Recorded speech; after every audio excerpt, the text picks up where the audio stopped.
みんな、タッチベースは好きかい？俺は好きだい。はい。タッチ、ついに日本上陸です。タッチね、日本のベースオタクの人たちはみんな知ってると思うんですけれども、韓国のベースブランドでございます。プリ CBS っていうものをテーマにしていて、めちゃくちゃいいフェンダー系作るらしいぞと言われているブランドですね。ちなみにね、ムーロンっていうブランドもね、タッチが作ってます。すごいんですよ、タッチ。本当に良すぎて、俺はこれを全部買うって言って、来たので、はい。今回はね、そいつらをね、紹介しようかなというふうに思います。僕がそれぐらい言ってるんですよ。ジャズベースめっちゃ好きなんです、僕。もう何本もたくさん買いました。ムーンとか、フェンダーとか、エキゾチックとか、クルーズとか、アルバコッポロとか、もうたくさん買ったんですけれども、はい、ジャズベース大好きで。だからね、GIB ってジャズベースのね、ラインナップがめちゃくちゃいいんですよ。はい。で、今回新しく取り入れたのがタッチベースです。超最高なので最後まで見てください。音もね、聞けます。音だけ聞きたいよという人は、どんどんスキップしちゃってください。ということで、本編どん焼きそばタッチベースとは韓国にあるちっちゃいブランドです。はい。フェンダーのレプリカ系を作るので、すごくこう有名でして、評価がね、とても高いんですよ。韓国国内で。はい。使ってるアーティストさん、何人かいらっしゃるんですけれども、やっぱね、まだ韓国内にしかいないんですよね。ヒョリムさんとかジョンチャさんとか、リー・ハンビンさん。実はムーロンっていうブランドがすごくアメリカで有名でして、ムーロン作ってるのね、タッチなんですよ。はい。だからムーロンめっちゃいいらしいよって、ロスのミュージシャンとかの間ではすごく有名らしいんですけどね。はい。でも実はタッチですっていうことです。で、どんなブランドなのかっていうと、プリ CBS 機。いわゆるね、フェンダーのごくごく前半の1960年代前半とか50年代後半とかそっちの方の CBS に買収される以前のフェンダーの良さっていうものをこう認識して、それをこう伝えていこうっていうブランドなんですよね。もともとね、このタッチベースの代表の人は大学で電子工作勉強していて、だから彼はね、自分でアンプも作るんですよ。で、彼の家に行くとね、でっかい壁みたいなオーディオのスピーカーがあるんですよね。で、行くとね、そこでレコード聴かせてくれるんですよ。ちょっと信じられないぐらい音いいです。だからなんか、つまりね、何が言いたいかっていうと、音に対してすごくシリアスな人だっていうことです。彼が作っているベースもね、本当に素晴らしくて、とってもいいなって僕は思いましたね。すごく特徴的なのが、多くのハードウェアを自分で作っているっていうことなんですよね。ピックアップもちろんなんですけれども、ブリッジとかチューニングマシンとかジョイントプレートとかコントロールプレートとか、ほとんど全てのパーツに対して自分が主体的に関与して、ものによってはもう自分たちで作っていると。そういった形なんですよね。これもやっぱりプリ CBS ってなんであの音になったのかっていうのをちゃんと分析していった時に、こういう金属で作んなきゃいけないんじゃないかとか、こういう素材で作んなきゃいけないんじゃないかとか、そういうのを研究して、そして実際に作ってると。はい。要は市場に物がないから作りましたっていうね。よくね、ギタービルダーとかベースビルダーではいるんですよ。なかなかね、満足できるものがなかったから自分で作りましたっていう。このタッチの場合は、もうピックアップもブリッジもいいのがないっつって全員自分で作ったという。すごく面白いものなんですよね。パーツ単位でプリ CBS に対してアプローチするっていう、普通はないコンセプトですよね。パーツとか素材って本当に物をこう構成する最小単位じゃないですか。最小単位から自分のコンセプトに従ってデザインを始められるので、めちゃくちゃピュアなんですよね。ぶれないんですよ。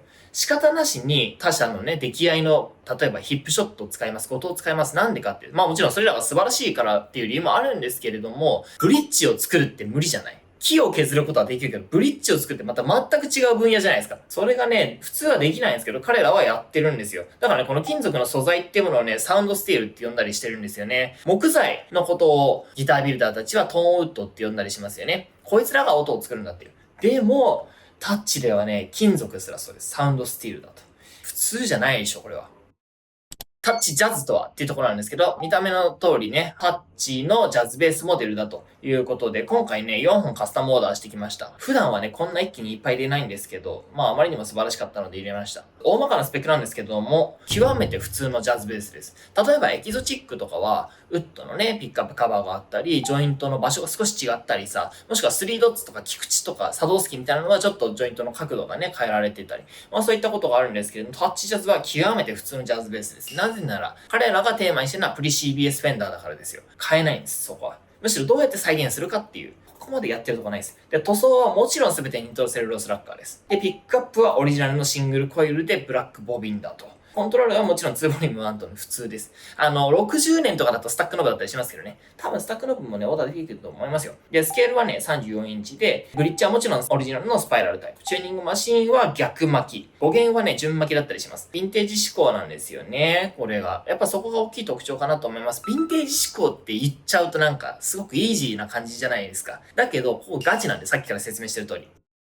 今回ね、僕がカスタムオーダーしたポイントなんですけれども、唯一タッチが変えているポイントがあって、それはサテンのフィニッシュになってるんですよね、ネックがね。まあやっぱり最近流行ってますよね。サテンってね、バフ入れなくていいっていうのがすごく大きくて、製造コストもね、下げられるっちゃ下げられるんですよ。やり方がいろいろありますよ、サテンって一言で言っても。グロスでやるのと同じぐらいバフかけた上で最後にサテンの塗料で仕上げるみたいなパターンもありますし、塗料を省く形でサテンにすることもあります。まあいろんなね、サテンのフィニッシュがありますという感じなんですけれども、僕やっぱりね、グロス好きなんですよ。手触りももちろんそうだし、そのグロスが剥がれていく感じも美しいなって思いますし、あとさ、木材をテカテカにしたらやっぱかっこいいんだよね。はい。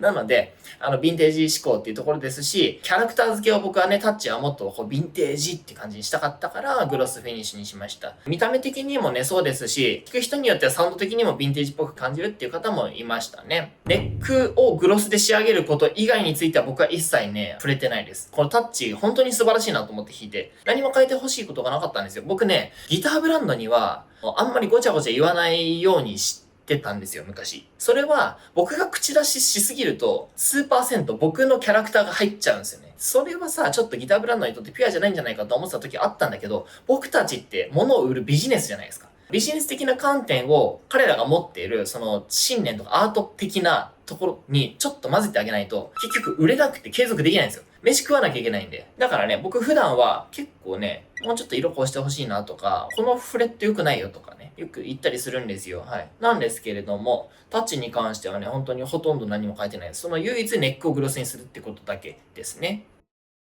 そしてカスタムオーダーなんですけれども、タッチに関してはね、ジャズベースタイプとプレシジョンベースタイプ、そして PJ タイプ、はい、これらオーダー可能ですと。特にジャズベースに対してはね、語源作れますと。語源のプレベとか語源の PJ とかも対応可能というふうに思いますので、僕にね、言ってみてください。聞きます。定番スペックね、もちろんオーダー可能です。アッシュボディ、アルダーボディ、ローズ指板、メイプル指板可能なんですよね。そして塗装も、一般的なサンバーストみたいなカラーから、もちろんメタリック系、ラメっぽいのも吹けますし、木目が透けたカラーなんかもとても上手だなと思います。マッチングヘッドもちろん可能ですし、エイジドも可能ですと。ピックアップに関しては本当に彼ら素晴らしいものを持っているので、基本は一回試してみてほしいです。ただ、こっちに使ってるのはローラーで同じ出力のものが欲しいからローラーっていうのは僕は全然ありだと思います。彼らがね、それやったことあるかどうかわかんないですけど、僕交渉しますんで言ってくださいと。さっき僕が変えたようにネックに関してはサテンでもいけるし、グロスでもいけますと。ドットインレイだけじゃなくてブロックインレイもできるし、バインディングも可能だと。タッチのインスタグラムバーって見てると作例いっぱい出てくるのでチェックしてみてください。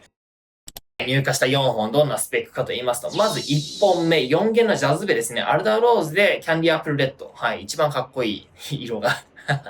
僕はね、キャンディアップル好きなんですよ。ボディアルダーでネックメイプル、シバンローズと、まあめちゃくちゃ普通の、はい、ベースですね。日本の価格は税込みで51万7000円に設定してあります。2本目、4弦のジャズベですね。これはね、アッシュボディなんですけれども、本当に特別なアッシュを使ったって言ってました。このアッシュだからこの激薄の塗装でいくっつって。薄すぎ。だからエイジドみたいな形にしかできない、あれは。薄すぎて。で、ヒアなんかもそうですよ。柔らかくてめちゃくちゃ薄い塗装にするから、ラッカーフィニッシュするときは、エイジドしかダメっつって。傷がつくことを了承してくれるんだったら、エイジドしなくても出すけど、基本エイジドってサンダーは言ってました、デヒアのね。ボディがプレミアムなアッシュで、指板がメイプルだと。はい。いわゆるアッシュメイプルスペックですね。やっぱこのブロンドカラーもとても美しいですし、今回入ったベース、僕はね、この4弦のアッシュメイプルが一番好きです。価格はね、59万4000円です。ちょっと高いんですけど、聞いたらわかります。本当に特別なベースです、これは。僕はね、グレード変えた方がいいんじゃないかなと思うんですよ。こういう時のためにカスタムショップラインっていうかね、ライン変えた方がいいじゃんって思うんですよね。はい。さっきから言ってるビジネス面はそういう話です、僕にとっては。次が5弦のジャズベですね。みんな大好きな5弦ジャズベ。はい。これもね、アルダーローズでキャンディアップルレッドカラーだと。めちゃくちゃ普通の感じなんです。ただこれね、弾いてもらいたいんですけど、4弦の質感そのまんま5弦にしたような、本当にね、これは来てるねーっていう。デヒアの BB あるじゃないですか、ビブアップ。あれの BB5 のクラシックモデルもね、かなり良かったですけど、タッチもかなりいいですね。正直、パッシブの5弦 JB で言うと僕の中でここが2トップですね。これを2トップのヴィンテージフェンダーみたいな音だとした場合、もうちょっとモダンな感じだったら、エキゾチックの XJ コアのパッシブモデルとかもすごくおすすめです。もうちょっと弾きやすくてまとまった感じで良かったら、バンザントとかもおすすめです。アクティブでも良かったら、デヒアの BB5 ノーマルの方もすごくいいですし、エキゾチックの XJ1T もすごくいいなと思いますし、アルバコッポロとかもいいなと思います。はい、やっぱそういう群ですね。今度それまとめて紹介しようかな。その動画見たいですか？見たかったら言ってください。パッシブの5弦ジャズベースタイプだということなんですけれども、やっぱりね、5弦のジャズベって高音域出ないとか、やっぱタイトになりすぎるみたいなのがあるんですよ。ネックが硬くなりすぎたり、ピックアップの巻き数同じでもね、多くなるんで、巻かれる長さがね、ワイヤーのね、抵抗値が大きくなって高音域出ないみたいになったりするんですけれども、そうしたところがね、どうやって解決してんのか今僕わかんないですけど、ちゃんとトレブリーでオープンな俺たちが大好きな4弦のジャズベの音がするんですよ。やっぱね、タッチの5弦のね、いいの音、やっぱ聞いてみてほしいです。ボーンって感じですよ。スピーカー揺れてんなーっていう。価格は税込みで69万3000円だと。はい、次に、アルダメイプルの5弦ジャズベ、バーガンディですね。まあ人には人のバーガンディがあるのでね、このバーガンディの色味については何も言わないですけれども、いろいろありますから、ちなみにだけどね、僕が一番好きなバーガンディはやっぱりね、フリーダムにカスタムオーダーした GIB のカスタムカラーです。はい。素晴らしいですね。デヒアのバーガンディも良かったな。バーガンディオタ的にはいろいろあるんですよ。ボディアルダーでネックメイプルで指板もメイプルだと。アルダーメイプルスペックですね。これがね、いいんですよ。アルダーに何合わせるかって、まあローズがもちろん定番ですよ。でも指板材としてローズを使うのかメイプルを使うのかって結構ね、意見が分かれるというか、なんかまあ好みがすごく分かれますよね。どんな音なんですかって聞かれるんですけど、僕にとってはメイプルの方がよりミドルレンジが少ない音がします。低音がギュッとしてて、パンチがあるって言えばいいんですかね。ローズの方がよりふんわりしてて、こう存在感のある音になる気がします。僕ね、メイプル指板好きなんですよ。メイプルボディも好き。ペデュラとかすごい好きですね。はい。いいよな。メイプルすごくいいですよ。指板までしっかりテロッテロのグロスで仕上げてます。テロッテロです。テロッテロ。もうすごいです。で、価格は税込みで63万8000円だと。紹介してきたんですけれども、どれもね、素晴らしい音なので、じっくりね、音聞いてみていただければなというふうに思います。今回ね、演奏してもらうのはね、りょうまくんっていう GIB 横浜で働いてる子なんですけれども、彼はね、ジャズベオタでね、まあ素晴らしいプレイしてくれるかなというふうに思います。フィンガースラップ、コード、ピックって、はい、4種類の奏法で弾いてみてもらうので、皆さんね、チェックしてみてください。特にね、聞いてほしいのはね、やっぱり5弦のジャズベの4弦の音です。ロー B の音じゃないです。ロー B なんか当たり前になるんです。セッティング俺たちめちゃくちゃちゃんとやるし、もう分かってるんで、やり方。5弦のジャズベなのに4弦こんなになるんだっていうのは、もうびっくりすると思う。聞いてみてください。野球丼。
このモデルはザ・いいジャズベースっていう印象ですね。地を這うようなローエンドがすごいユニークで、でもそれに負けない倍音感を持っているのがすごいいいなって思います。1962年のジャズベースが新品だったらこういう音なんだろうなって思わせてくれる一本でした。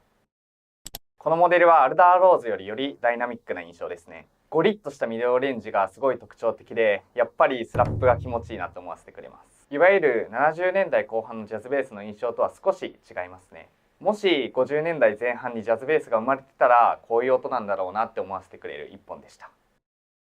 このモデルはまさに4弦に太い弦が1本増えたっていう印象です。4弦と同様にディープなローエンドがありながら高音域は明瞭ですごいトレブリー。パッシブの語源の抜けきらないなんかリミッターがかかった詰まった感じの印象がなくて、すごいオープンで開けているのがいいなって思いました。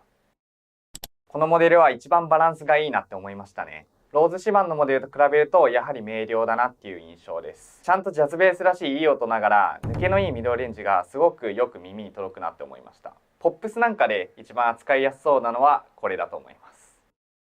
聞いていただきました。いかがでしょうか？エフェクトなし、EQ なし、コンプなし、ライン一発の音ですよ。極めてドライな音です。どうですか？いいでしょ、そりゃ。これにね、邪道かもしれないですけど、サドースキーの SBP2 なんか踏んだ時にはもうね、はい、焦点ってなります。めっちゃいいんですよ。タッチは現代のブランドだなと思います。語源って昔本当に難しかったじゃないですか。難しいとされてたものですけど、やっぱりね、研究したら進むなって。人類はね、こうやって進歩するんですよ。調査兵団みたいなもんですよ、タッチが。はい。はい、本当に素晴らしいなと思いました。ということでね、タッチベースぜひぜひ皆さんね、お試しいただければなというふうに思いますから、GIB 横浜に4本在庫しています。で、GIB 兵庫への移動ももちろん可能です。無料です。無料で移動できます。別に買わなくても大丈夫。思想だけでも大丈夫です。移動なんかね、全然やるんで言ってください。やりますから。ということで、本編終わり。韓国のね、ベースブランドは結構熱いです。ちなみにね、タッチをね、紹介してくれたのは、ホーリーワンミュージックっていうところの社長ですね。ホーリーワンはね、すごくいい楽器屋さんで、僕ね、すごい好きなんで、一回ね、日本の GIB 来てくれたんですよ。そこでちょっとお話をして、で、タッチ紹介したいんだって言われたんですよ。ディストリビューターかなんかですかと思ったの。うちね、基本的に海外のブランドは、直接しか取引してないんですよ。どっかディストリビューション挟むと、僕がやりたい省流じゃなくなっちゃうんですよね。ブランドがいて、輸入代理店がいて、販売代理店がいて、顧客がいるっていう、この省流ちょっと長すぎるなと思っていて、これ長くするには、ある程度のサイズ感でやんないとね、無理なんですよ。うちは、そういったブランドよりは、中小の、もうちょっとちっちゃい規模のブランドとやることが多いのでね。そういったブランドを助けたいと思ってやってるのが GIB だったりするので、なかなかキャッシュフローも悪かったりするんですけど、もう頑張ってるんですよ。つまりディストリビューターがいるんだとしたら、ちょっと話は難しくなるかなって一瞬思ったんですけど、そうじゃないと。ただただめっちゃいいベースだからお前に紹介したいんだみたいな感じだったんですよ。みたいな。君どうやって儲けんのみたいな。いや、これからは儲けられないよ。普通にエフェクターとか売ってるよみたいな。違うみたいな。ビジネスじゃないのこれみたいな。いや、ビジネスじゃないです。ただ、GIB めっちゃいいからさ、タッチ繋げたいんだっつって。みたいな。その後結局ソウルに行って、タッチ紹介してもらってお話ししたんですよ。もうタッチね、めっちゃ良くて僕、本当にテンション上がっちゃって。しかもね、タッチの制作の場所行ったら、でっかいスピーカーって、もうこれ聞きたいっつって聞かせてくる。で、もうね、見たことないぐらいでかい。3メートルぐらいの高さのドッスンみたいなやつに、スピーカーポンってついてて、これはね、勉強したって言ってました。だから日本のオーディオの本死ぬほど持ってて、日本語頑張って読んで勉強したんだって。で、この音鳴ったんすごいだろうっつって。確かにすごいねって。この前、すごい晴れた日に、おい、俊介、今日、オーディオ聞くのにめっちゃいいぞって。なんでって聞いて、今日は湿度が低いだろうっつって。今日聞いたらやばいぞみたいな。いやいや、おたすぎたろと思って。でもなんか、よく聞いたらそのスピーカーの動きが変わるんだって。へーと思ったね。まあだからそんぐらいね、オタクの人なんですよ。彼のところではね、彼が作ったアンプでね、思想するんですけど、そのアンプも本当に素晴らしくて、これも全然作れるよって言ってました。はい。あとなんか古いシンセサイザー修理してましたね。やっぱスキルが多方面にある人なんですよ、タッチって。電子系もめっちゃ強いし、木工とかそっちも強いし、金属系も強いし、やっぱね、そのエレキギターとかエレキベースを作るのに必要なものが全てね、揃ってるんですよ。で、しかも研究するっていう、その根性もあるしね。ちょっとね、可能性感じてるんですよ、僕は。すごく大きなね。だから彼と話してて学ぶこともたくさんあるなっていうふうにいつも思いますっていうね、おすすめだって話ですわ。はい、ということで、GIB なんですけれども、GIB 横浜、GIB 兵庫、そして GIB ソウルと3店舗のベースショップギークンボックスがあります。そして、系列店にギターショップトニークというギター屋さんもあります。はい。PRS とかテイラーとか売ってます。トム・アンダーソンとかサーとかね。やっぱそのかっこいいギター売ってるのでチェックしてみてください。そしてギターアウトレット横浜っていうお店もね、横浜で最近始めました。これね、とんでもなく安いですよ。引くぐらい安いです。ネットにうち書いてる値段あるじゃないですか。あれより安いものも多いです。なんでネットではその価格しか出せないかっていうと、ブランドも一応守んなきゃいけないからです。で、わかりますよね。意味。はい。物によっては半額ぐらいで売られてますよ。もっといくのもあります。はい。チェックしてみてくださいと。これね、うまくいったら拡張していくので、もっともっと大きくしていきます。はい。ソーシャルメディアなんですけれども、Twitter、Instagram、Facebook、TikTok など各種やっておりますので、チェックしてみてください。そして、海外のお客様、海外向けの送料無料でやらせてもらっております。ということでね、ベースショップ GIB というウェブサイトあるのでね、そちらチェックしてみてください。僕はね、いわゆるフィックストプライスみたいなのも好きなんですよ。チェックアウトしようとしたらどんどんさ、なんかチケットピアみたいになんか、あれみたいな。3000円のチケット買ったのに5000円乗ってるじゃんみたいな。発券手数料って何ですかみたいな。後からね、いっぱいつくの嫌なんで送料無料にしました、全部。はい。もちろん、日本に関してもね、すべて送料無料でやってます。はい。